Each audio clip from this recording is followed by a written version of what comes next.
L'interview matinale, première partie. Ce matin, mon invité, c'est un personnage extraordinaire qui a eu de multiples vies et qui nous fait le plaisir de venir pour nous parler de son exposition qui commence ce soir, puisque là on est vendredi au moment où l'interview est diffusée. Donc ce soir, à la mairie de Sauveterre, 80 œuvres d'ailleurs, peinture, on va dire, même plus simplement. C'est ça. Jean-Pierre Tessari, bonjour. Bonjour. Alors Jean-Pierre, on va essayer de résumer l'inrésumable, c'est-à-dire toute la vie d'un homme. Ouais, ça c'est très compliqué, ça pourrait se faire à la limite si j'avais 14 ans, mais pas aujourd'hui. L'idée, déjà on va faire les présentations. Tu vis à Sauveterre depuis quelques années, ça fait quoi, une dizaine d'années que tu es à Sauveterre? C'est ça, je suis à Sauveterre depuis 2011. Voilà, 2011, ouais. Donc un peu plus maintenant. Ouais. Et tu es arrivé comme... alors des fois on arrive par amour, des fois on arrive pour le travail. Oui, toi, non, c'était vraiment pour le boulot. Oui. Toi c'était pour le boulot, voilà. C'est ça. Et puis bon, ma foi, j'ai trouvé un bon job dans la région, donc j'y suis resté. Et un job alors un job qui n'a rien à voir avec la peinture? Non, absolument. Non, la peinture, ça fait partie de ma vie depuis les années 80, 70 et 80 d'ailleurs. Mais j'ai toujours peint depuis ces années-là et sans discontinuer. Je peignais à la cave ou je peignais, enfin partout où j'étais, j'ai toujours peint. Mais en même temps, il fallait bien travailler parce qu'il faut l'acheter la peinture. Mais oui, c'est ça. Oui, il faut des sous. Et puis peindre c'est chouette, mais bon, faut pouvoir en vivre aussi, et ça c'est quand même... Non. Tu as essayé d'en vivre ou c'est vraiment... Oui, bien sûr, oui, j'ai essayé. Je me suis dit, tiens, là, ça y est, là c'est parti avec tout ce que j'ai fait. J'ai fait une couverture de bouquin de science-fiction. Ah, lequel?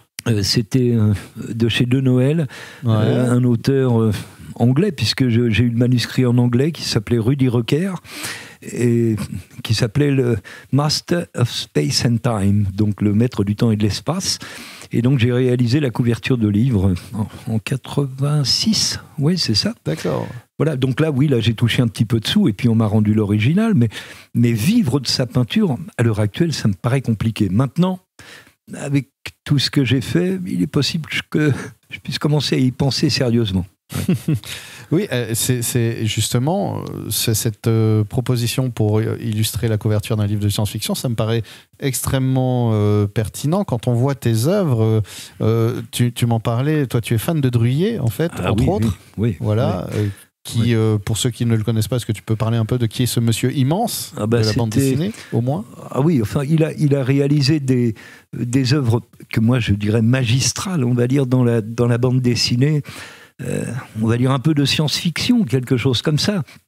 J'ai quelques albums, moi, de ces réalisations. Il y avait Iragaël ou La fin des temps, Urme le fou. Là, il y avait des images fabuleuses, des dessins magnifique, avec des couleurs extraordinaires, vraiment. Oui, j'étais admiratif de son travail. Et je l'ai rencontré, bon, on va dire accessoirement, accidentellement, plutôt une fois dans ma vie. Et il m'avait d'ailleurs donné une invitation à une exposition qu'il a faite à Paris, qui s'appelait Salammbô. Et il m'a donné le livret de cette exposition que j'ai encore à la maison. Oui, c'est un type vraiment que j'admire, ouais. C'est une œuvre immense aussi, Salammbô. Mais alors, tu parles de rencontres, voilà. La vie, j'aime bien dire que la vie n'est ni juste, ni injuste, ni morale, ni amorale. Elle est juste cohérente dans les parcours de vie. Et il y a quelque chose chez toi qui est là dès le départ, c'est-à-dire le mouvement. Ah oui. Bah oui, parce qu'au départ, tu arrives de Paris, Montmartre, en fait. Oui. Bon, là-bas, j'y suis né. Hein. Parce que d'habitude, on fait le sens inverse. On va d'abord en province, on est, et on travaille en région parisienne, dans les clichés. Oui, mais bon, effectivement, je ne dois pas faire partie des clichés. Oui, non, moi, je suis né à Montmartre, mais bon, rien à voir avec ce que je fais aujourd'hui. Et puis, je suis un petit peu plus au calme ici, parce qu'à Paris, il y a trop. On peut pas rouler, enfin bon, ici c'est bien. Je trouve que Paris, c'est une grande ville où tout est petit. Oui, parce qu'en fait, Paris, il y a une vie par quartier. Chaque quartier est un village. Et bizarrement, quand j'allais du côté de Montparnasse, il y avait les Bretons. Quand j'allais du côté de Rungis, il y avait les Auvergnats. Enfin, c'est toujours des villages, quoi. Chaque quartier est un village. Oui, c'est ça. Et puis en plus, comme le mètre carré a toujours été un peu cher, les épiceries sont petites, les bars sont petits. Enfin, il y a un côté... Voilà. Oui, je comprends. Et donc des fois, ça fait du bien de prendre l'air. Ouais. Et alors, tu nais à Montmartre, on pourrait t'imaginer, Montmartre, c'est encore dans les clichés, hein, si tu veux bien. On va essayer de casser la gueule à 2-3 clichés. Moi, Montmartre, j'imagine musique, artiste, accordéon, que tu viens d'une famille de bohème, peut-être. Pas du tout. Non, absolument pas. Non, pas du tout. Non, mon père, il était ouvrier dans une usine métallurgique à cette époque-là. Dans la rue André Delsartre où nous vivions, il y avait il y avait l'épicier, bien sûr. Il y avait un crémier qui s'appelait Monsieur Douceur, ça ne s'invente pas. Ah, c'est pas mal, ça. Ouais. Il y avait une boulangerie qui faisait l'angle, ça, je me souviendrai tout le temps. Il y avait une lumière en hiver, il y avait une lumière un peu, je ne sais pas comment expliquer ça, basse, quoi, enfin, pas forte du tout, et c'était dans la rue, il y avait une atmosphère. J'aimais vraiment l'atmosphère de cette rue. Et puis je me souviens aussi d'un départ en vacances avec, à l'époque mon père avait encore une 403, la 403 chargée, il y avait tous les voisins qui étaient dehors et qui nous regardaient partir en été, en plein soleil. C'était voilà, j'ai des images comme ça qui me reviennent de cette rue. Oui, j'ai beaucoup aimé. Ouais. Cette rue un peu hors du temps, presque comme tu l'as décrit, enfin, cette ambiance qui n'appartient qu'à elle, en fait. Et ça, c'était dans les années 60, 61, 62, donc oui, c'est assez ancien. Et tu grandis dans ces années, les années 60, c'est 68, c'est le début des années 70, c'est foisonnant à beaucoup de niveaux, du bien, du moins bien, qui t'amène, toi, à commencer à justement partir un peu, explorer le reste du monde, au moins. Oui. Bon, disons, les années 70... Dans les années 70, c'est plutôt les années où il y avait beaucoup de manifestations, bien sûr. Après 68, il y a eu encore des manifestations à Paris. Non, c'était pas forcément les années les plus intéressantes. Pour moi, ça a plus commencé dans les années 80. Oui, les années 80 ont été plus intéressantes que les années 70. Ah oui, à quel niveau ? Parce que les années 70, j'étais... adolescent, et le problème que j'avais un physique un peu, je faisais beaucoup plus jeune que mon âge, et ça ne m'a pas beaucoup aidé pour rencontrer des gens de mon âge, quoi. Ils me rejetaient facilement. Donc, t'as attendu un peu le temps voilà, ouais. Et je disais le mouvement parce que tu te retrouves rapidement à suivre donc à commencer à te balader en France, en fait, un peu au gré des rencontres et des aventures. Oui, c'est ça. Comment on fait pour se laisser aller à ça ? Des fois, on se dit, là, j'ai pas le choix. Il faut partir. Parce que à Paris, on fait des fois, enfin, là où j'étais, en tous les cas, on fait parfois des rencontres qui ne sont pas forcément plaisantes. Et on se dit, je serais peut-être mieux ailleurs. Et puis, on va goûter un peu la vie ailleurs. Et puis, on aide des camionneurs à décharger des camions et puis ils nous payent à bouffer. Et puis après, on arrive dans un endroit où on peut de nouveau bosser un petit peu parce que y a besoin de main-d'œuvre. Et puis voilà, on se débrouille, quoi. Et je me suis débrouillé. Ouais. Et c'est ce qui fait que, par exemple, un jour, tu es à Saint-Tropez dans une villa magnifique, le lendemain, tu es en pleine rue en train de te dire où est-ce que je vais dormir, et puis après tu te retrouves en DS à Alger. Enfin, c'est quand même une vie extraordinaire, tout ça. C'est une vie, oui, qui sort de l'ordinaire, ça je peux pas le nier. Bon, après, quand on dit le mot extraordinaire, parfois ça peut faire rêver. On peut revenir au sens au-delà de l'ordinaire. Oui, tout à fait, exactement. C'est exactement ça. Oui, absolument. J'ai eu une vie assez peu ordinaire, ça je le reconnais volontiers, oui. et depuis très longtemps. Oui. On arrive à la fin de la première partie, si tu veux bien, maintenant qu'on a un peu une idée de tout ça. Oui. Je vais te poser une question, mais on commencera à y répondre que dans un peu moins d'une heure maintenant. C'est-à-dire, j'imagine que tout ça, la question que je me pose, c'est est-ce qu'à un moment, c'est ce qui nourrit aussi tes œuvres ? Est-ce que c'est cette richesse qui crée cette quantité d'œuvres absolument foisonnante ? On n'y répond pas tout de suite, si tu veux bien. On va laisser le suspense et on essaiera d'en parler tout à l'heure. Ça marche. Deuxième partie de l'interview matinale, toujours avec Jean-Pierre Tessary. Jean-Pierre, on en parlait dans la première partie. Petit résumé rapide pour ceux qui nous prennent seulement maintenant. Donc, ton parcours de vie démarre à Montmartre. Tu nais dans la région parisienne et puis ensuite tu explores le monde au gré des aventures, des propositions de la vie, on va dire gentiment, qui des fois sont un petit peu insistante et puis des fois un peu plus relax, voilà. Et on qualifiait tout à l'heure, tu étais assez d'accord pour dire que ta vie, ce chemin de vie en fait, au-delà du fait qu'on pourrait en écrire 3 feuilletons, c'est au-delà de l'ordinaire, c'est extraordinaire dans le sens au-delà de l'ordinaire.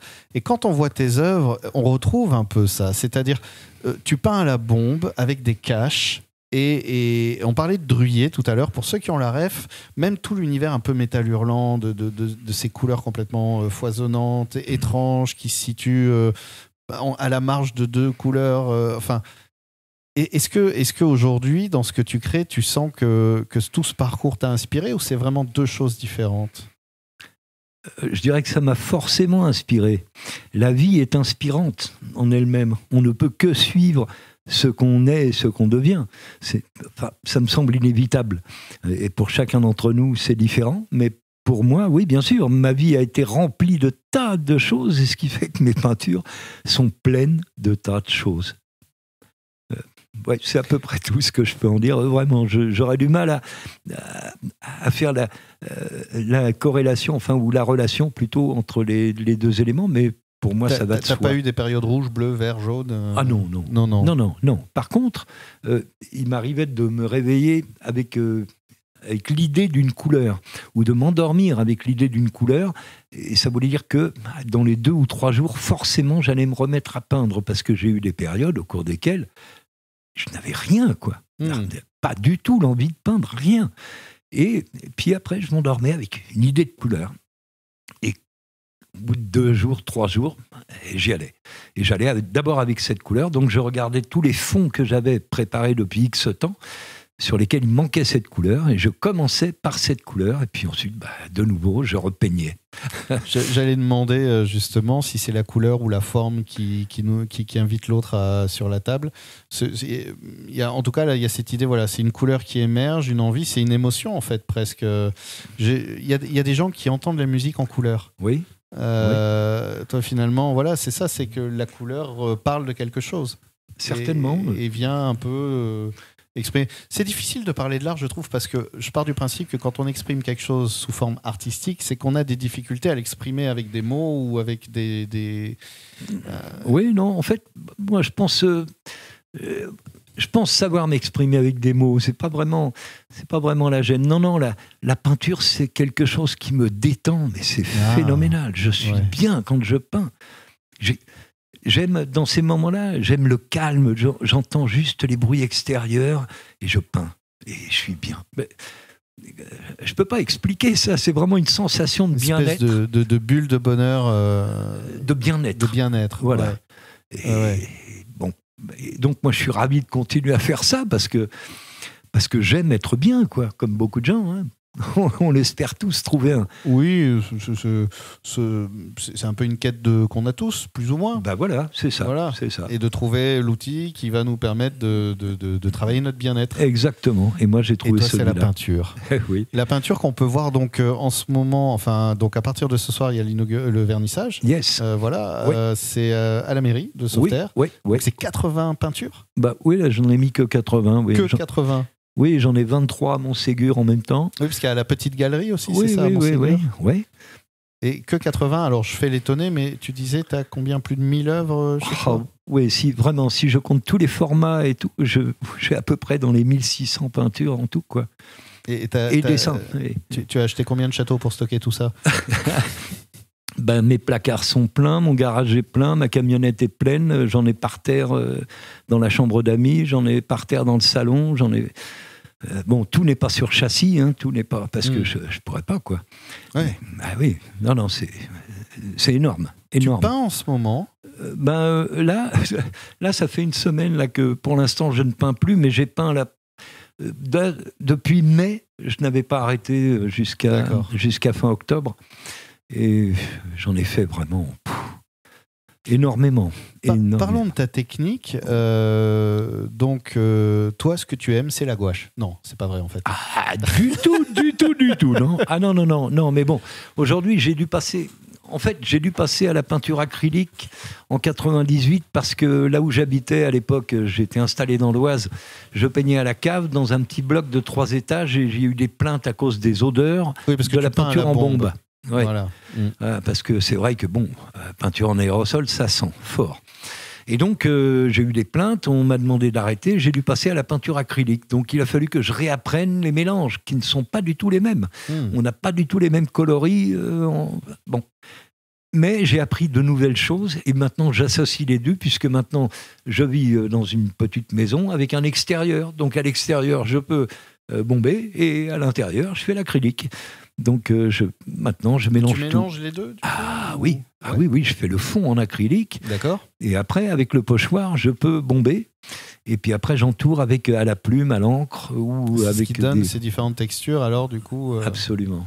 Je comprends mieux. Parce que je m'interrogeais en regardant justement sur. Parce que tu as une page Instagram, Jean-Pierre Tessary, on te trouve très facilement. Ah oui. Tu as une page Instagram avec tes œuvres. Yes. Et j'ai vu que tu as une vieille page LinkedIn aussi. Ah oui, mais alors ça. Oui, non, c'était complètement autre chose. Ça, c'était. C'est la vie d'avant, ça. Oui, non, c'était la vie professionnelle, on va dire. Il fallait bien, encore une fois, travailler. J'ai pas eu le choix. Dans la vie, il faut travailler. Et j'ai travaillé. Et tu as travaillé. Et aujourd'hui, aujourd'hui, parce que c'est la retraite. Oui. Quand tu arrives à la retraite, tu te dis justement maintenant je vais à fond dans la peinture, à fond dans la création. C'est-à-dire, oui, arrivé à la retraite, je me suis dit oui, je vais pouvoir ne plus faire que ça. Parce que c'est vraiment mon plaisir, donc je ne vais pas le nier. Donc oui, je vais faire ça. Et puis pouvoir aller voir quelques amis, et puis voilà, me promener un peu. Et puis en fin de compte, je me promène pas et je peins tout le temps, ou presque. Ouais. C'est presque, j'allais dire, c'est presque une folie. Il y a des moments où on se dit, mais on devient fou, quand on a une passion à ce point. J'ai des voisins qui me disent, mais on ne te voit jamais, tu sors pas. Et alors qu'on voit, tu as de la lumière à 5h30 ou 6h du matin, il y a déjà de la lumière chez toi, on sait que tu peins, et on ne te voit pas. Et toute la journée. Ouais. Mais c'est vrai que c'est une forme de folie, cette espèce de transe qu'on a complètement obsessionnelle presque, et en même temps tellement exaltante. Oui, c'est ça, c'est exactement ça. Vous avez tout à fait résumé. Je suis désolé, tu as tout à fait résumé la situation, c'était exactement ça, ouais. Il nous reste 2-3 minutes. Oui. On n'a pas parlé de tes thèmes, justement, parce que j'imagine que forcément, il y a des motifs qui se répètent, qui reviennent, des choses que... Oui, alors en fait, mes thèmes, ils sont venus de vieux dessins que je faisais. D'abord des gribouillages et puis après des dessins un petit peu plus construits. Et comme pour dessiner, j'ai essayé bien sûr le crayon à papier et puis l'encre. Après, je gommais les traces de crayon, ce qui me donnait des traits et ça me donnait en fait une structure à mon dessin. Et ça m'a donné en fait l'idée de pochoir structuré. Et aujourd'hui, donc, je découpe ces formes-là et je crée mes peintures d'après ces structures-là. Je vois, il y a une série avec des visages de femmes, notamment. Oui. Parce qu'en fait, c'est quoi? Tu vas faire un pochoir et créer autour ensuite Alors, des sortes de... Maintenant, je crée le fond en amont. D'accord. Comme ça, j'ai le motif, je veux le retrouver avec les couleurs que j'ai créées à la base. Et ensuite seulement, je vais travailler autour. Mais le pochoir sera positionné, ne bougera plus, et je vais travailler autour. Et ça donne comme ça des effets un peu de contraste que j'aime beaucoup. Donc, ah oui, c'est assez puissant. Et cette série de visages, là, je sais que je suis hypnotisé. Et alors moi, en plus, qui aime beaucoup les petits détails, j'étais fan de Moebius plutôt. Ah, oui. J'avais une pochette qu'il avait faite pour Barclay pour une compilation d'un album de Jimi Hendrix où on voit Jimi Hendrix avec les cheveux qui partent en fumée. J'ai regardé tous les détails pendant des heures.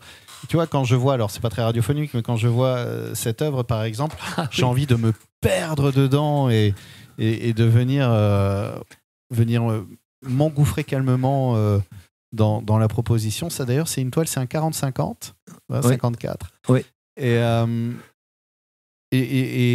ouais, je trouve ça fascinant. Et en fait, je viens de parler longtemps et on est déjà à la fin de l'interview. Ouais.